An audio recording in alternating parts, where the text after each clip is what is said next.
Good afternoon, guys, and welcome to the podcast today. I've got a fantastic guest coming out of Atlanta, Georgia, Dr. Roz from Debt Free Degree. And she's got a really interesting story around financial literacy for young adults. She's also got a grit blueprint, which we'll talk about. And today's talk is going to be all about finances, financial independence, financial freedom. And I'm really happy to welcome her to the show. Dr. Roz, welcome. Thank you, thank you, thank you, thank you. I am so delighted to be here. I have so enjoyed your show. I think you have fascinating folks on and great topics. And when I found out that I was also chosen to be a guest, I was beside myself. So thank you, Chris, for having me. Like this whole time I kept saying Dr. Lou. And so you said I can call you Chris. So I don't want your audience to think I'm being disrespectful. I really enjoy having accomplished guests such as yourself. Briefly introduce yourself and we'll dive into the meat of the conversation. Yes. Thanks, everybody, for tuning in and listening. I am passionate about helping students learn to love themselves enough to graduate fully debt-free from college. When people ask me, what does love have to do with it? I talk to them about how Nonviolence 365 is truly the philosophy and methodology of my life. There are only 14 certified trainers of nonviolence in the world from the Martin Luther King Center. Their youngest child is Dr. Bernice King, and she's the CEO. So I'm deeply grounded and rooted in this philosophy of nonviolence, which is a love-centered way of thinking and speaking, acting and engaging. And so what would it look like if whole schools, if whole communities, if students are graduating and they don't have student loan debt? What does that mean for the economy? What does that mean for their ability to give back to other institutions, to buy homes more quickly, to invest in their community? And so it really is about not only the individual graduating debt-free, but it's that personal wealth, the generational wealth, and then that communal idea, that beloved community that we want to cultivate. Yeah, really powerful. And so we'll dive right into it. And so one thing is, what inspired you to start the debt-free degree movement, and how has your journey helped students graduate without student loan debt? I was, from the time I was born, practically, my parents, so I was born in the very last millennium, and my parents said to me, you will go get a 4-year degree. You will probably get advanced degrees because that's our expectation, and you will not go into debt for your degree. So I knew this from a very early age, and I just assumed that everybody was brought up that way, not necessarily that you must get a 4-year degree. And I actually don't subscribe to that aspect for myself right now. I believe that everybody needs some type of education post a high school diploma, but I am not one of those people that says everybody needs a 4-year degree. Absolutely not. However, I am one that says everybody should do it debt-free, and it's possible and available. So it was probably in 2005, I was working in higher ed, and I started hearing students talk about, I'm taking the maximum amount of loans, which at that time, Chris, if your tuition and fees were this much, but your loan amount could be up above that, and then you could take the maximum amount. So some students were using it for beneficial ways. Some students were using it to buy a hoop-de-doo car or to go to all the parties or whatever. And I was like, you have to pay this money back. And they weren't really understanding that was the expectation. And they were graduating at that time, $20,000, $25,000, $30,000 in debt. And that's when I started my movement of let's educate folks on how they can best graduate debt-free. Yeah. What's quite interesting, because the mantra is just get into student loan debts, and we're all seeing the effects of the utility of a higher education degree. It's good for if you want to go into professions like law and medicine, these types of things. So you talk about the grit blueprint. So what is the grit blueprint, and how can students use it to strategically plan for a debt-free college education? I love this question. So thank you so very much. The grit blueprint is the actual blueprint that every single student has used to graduate fully debt-free. It is something that I've used myself. So I have 3 degrees, including my PhD, and I only took $1,000 in loan. So I can map any degree fully debt-free, and it is using this blueprint. So the G is grants and scholarships. There is 46 billion with a B, $46 billion in grants and scholarships out there. The R is return on investment. So looking at what is this degree? How much is it going to cost you in time and talent? And how quickly are you going to recoup that money? The I is the I in every one of my programs. It's interconnection. And it's all about working smarter, not harder.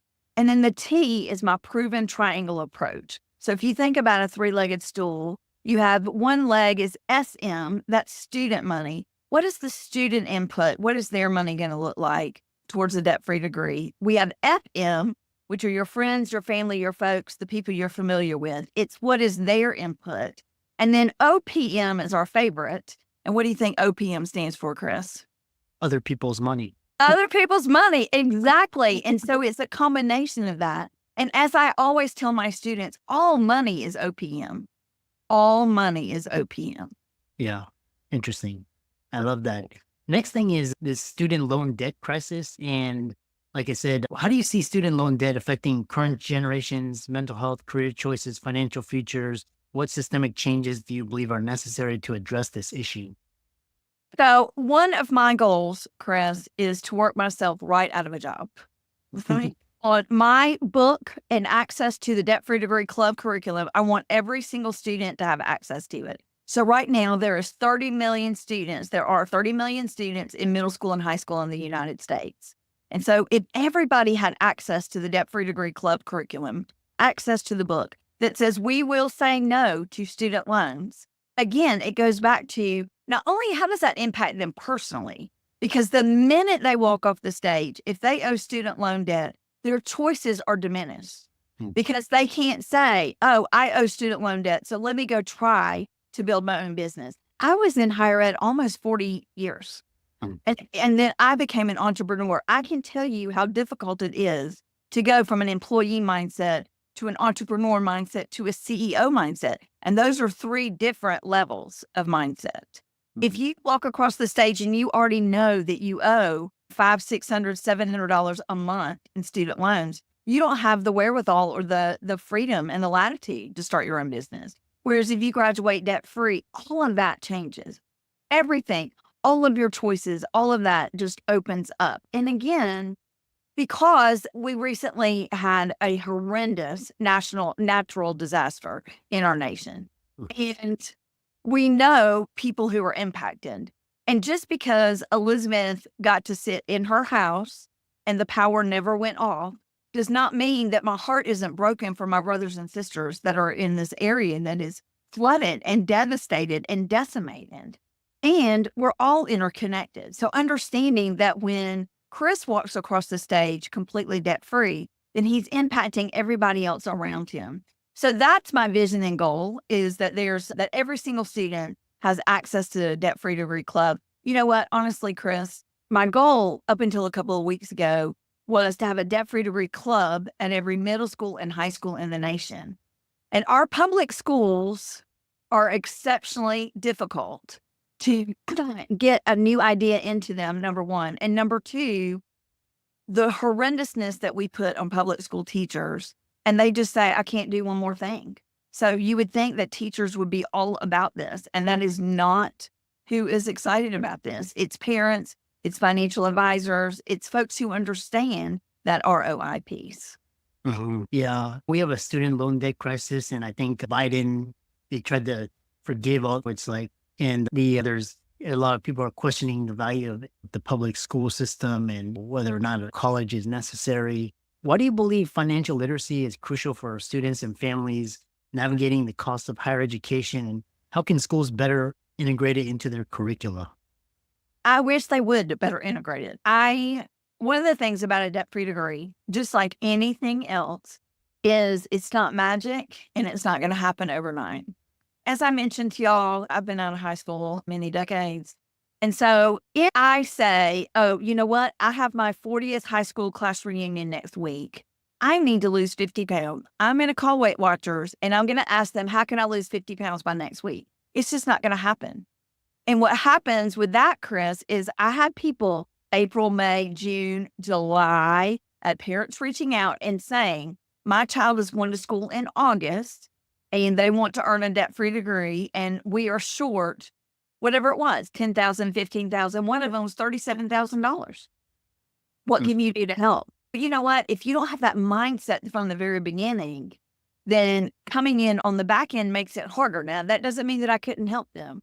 But one of them actually said to me, my son is on track to accrue $100,000 in debt, and he has no clue how much that is. They had a lot of conversations about who their son needed to be as a person, who their son needed to be as an academic, as a scholar, as an athlete, but not as a consumer and not as a future contributing member of society. And he didn't have any clue, and they had not had those conversations.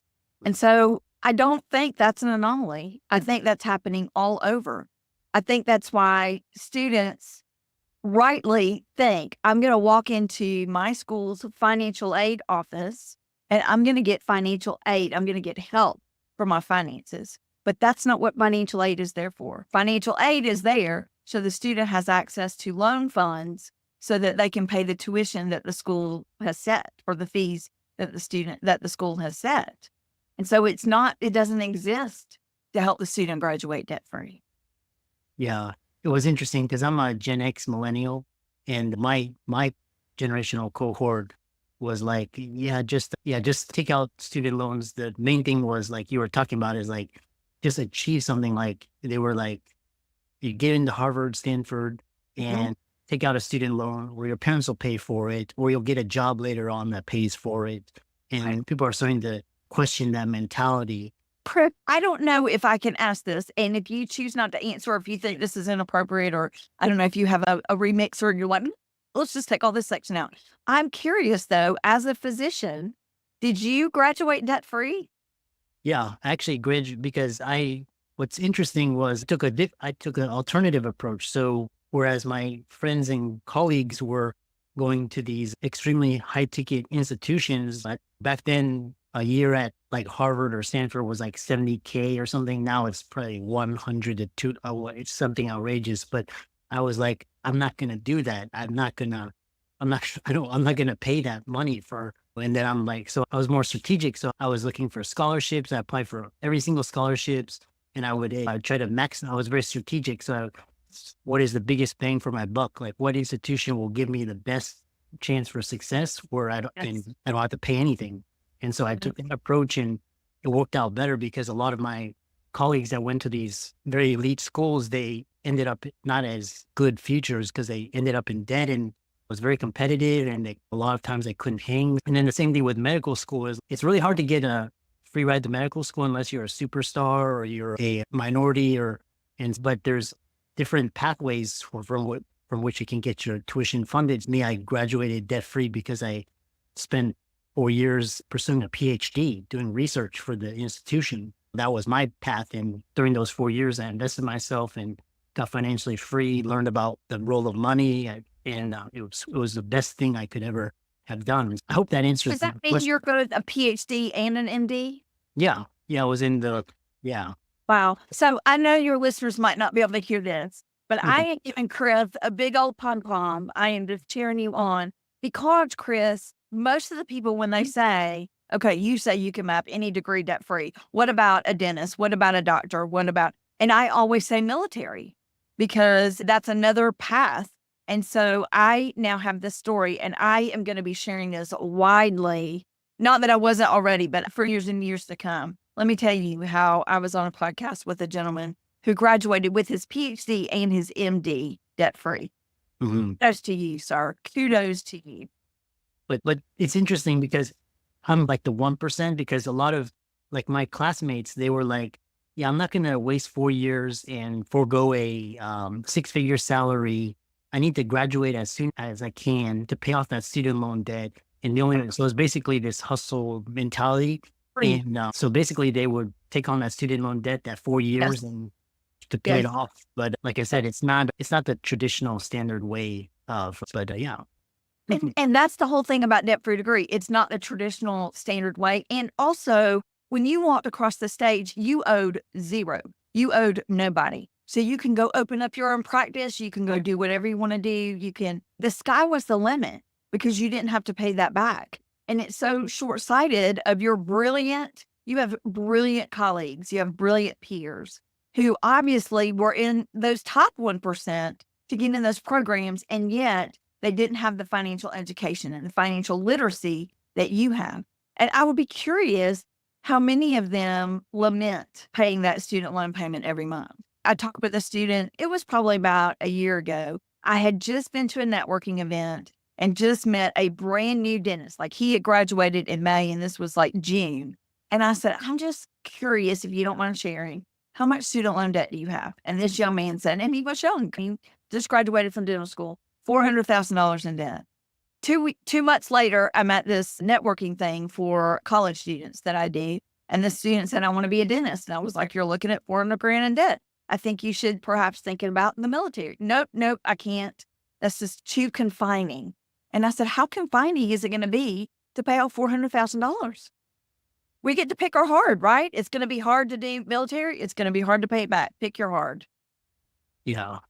There's so much to unpack it and unravel because, like I said, I read this New York Times article where this doctor, he graduated with, he was bragging about it, that he had $800,000 in debt, and he had a wife and 2 kids on a residence salary, and he bought a house, and he was bragging about it. And to me, that is the dumbest thing you can do, because you're basically strapped for life, and if something happens or you hate your career, you can't change, you're just stuck there in just like these outrageous stories. But yeah. And I don't know about y'all, those kinds of loans, but there are some students that are taking loans. Like, I interviewed somebody. I have a podcast or a YouTube series, and it's entitled, Dang, I Wish I Knew You When I Went to College. Because that so often is the response when somebody says, what do you do? And I tell them, I interviewed this lady. She got a degree in fine art. She was a non-trad student. She was like in her 30s when she went to this art institute and graduated with $75,000 in debt. And 23 years later, she still owes $60,000 because the interest keeps accruing and accruing and accruing. She said, I'll never pay it off. I'll never own my own home. She will be paying on that. And I don't know about her specific loans, but there are some loans that when you buy a house, when you buy a car, you've got a tangible asset that at least you can sell to recoup something. But when you have a degree, all of that is in your brain and you can't sell it. And there's some loans that when you pass away, all of that wisdom and all of that intellect and all of that amazing talent is gone. It is dead. And yet those loans pass to your heirs to pay off. Yeah. I even know, what's interesting is that we were talking about student loans and we're talking about doctors, right? And people think like doctors are rich, but there's actually a cohort of doctors. They actually embrace the frugal lifestyle. So they're eating ramen noodles and say penny pinching and, bragging about paying off their student loans. And it's crazy because like you think like lawyers and doctors go out to eat at fancy restaurants. And so it's just really interesting.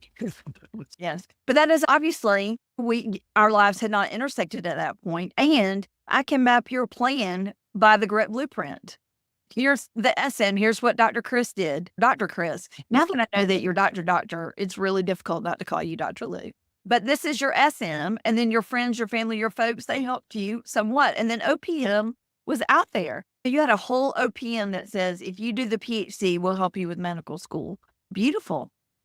How can people find you and reach out to you and learn more about this? Because it's really important. And even, like I said, when I graduated in 2007, and back then we had a student loan officer come, and his primary job was just to basically consolidate student loans. And now there's like all these income and loan forgiveness, all these really I think they just do it to confuse you. And so how can people find you and get more information and reach out to you?